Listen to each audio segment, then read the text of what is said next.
পশ্চিমবঙ্গে শিল্পাঞ্চল ও নগরায়নের বিস্তারের সঙ্গে সঙ্গে বায়ু দূষণ নতুন করে উদ্বেগের কারণ হয়ে উঠেছে। সাম্প্রতিক একটি পরিবেশগত সমীক্ষায় রাজ্যকে উচ্চমাত্রায় ব্ল্যাক কার্বন নির্গমনের অন্যতম গুরুত্বপূর্ণ অঞ্চল হিসেবে চিহ্নিত করা হয়েছে।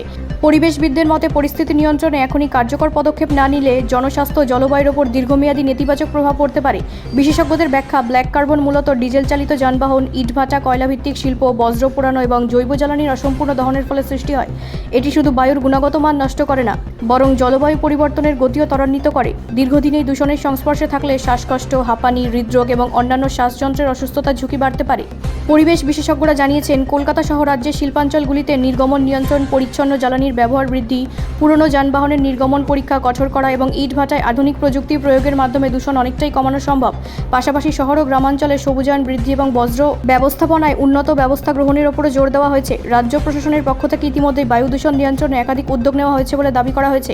দূষণ পর্যবেক্ষণ কেন্দ্রের সংখ্যা বাড়ানো, পরিচ্ছন্ন জ্বালানির ব্যবহার উৎসাহিত করা এবং পরিবেশবিধি কঠোরভাবে কার্যকর করার উদ্যোগও চলছে। তবে বিশেষজ্ঞদের মতে এই সমস্যা মোকাবিলায় শুধু সরকারি উদ্যোগ যথেষ্ট নয়, শিল্প প্রতিষ্ঠান, পরিবহন খাত এবং সাধারণ মানুষের সক্রিয় অংশগ্রহণও জরুরি। পরিবেশবিদদের অভিমত, উন্নয়ন ও পরিবেশ সংরক্ষণের মধ্যে ভারসাম্য বজায় রাখাই আগামী দিনের সবচেয়ে বড় চ্যালেঞ্জ। এখনই কার্যকর পদক্ষেপ নেওয়া গেলে দূষণের মাত্রা নিয়ন্ত্রণে আনা সম্ভব এবং ভবিষ্যৎ প্রজন্মের জন্য একটি সুস্থ ও নিরাপদ পরিবেশ নিশ্চিত করা যাবে। ব্যুরো রিপোর্ট, রাষ্ট্রীয় প্রসার বাংলা।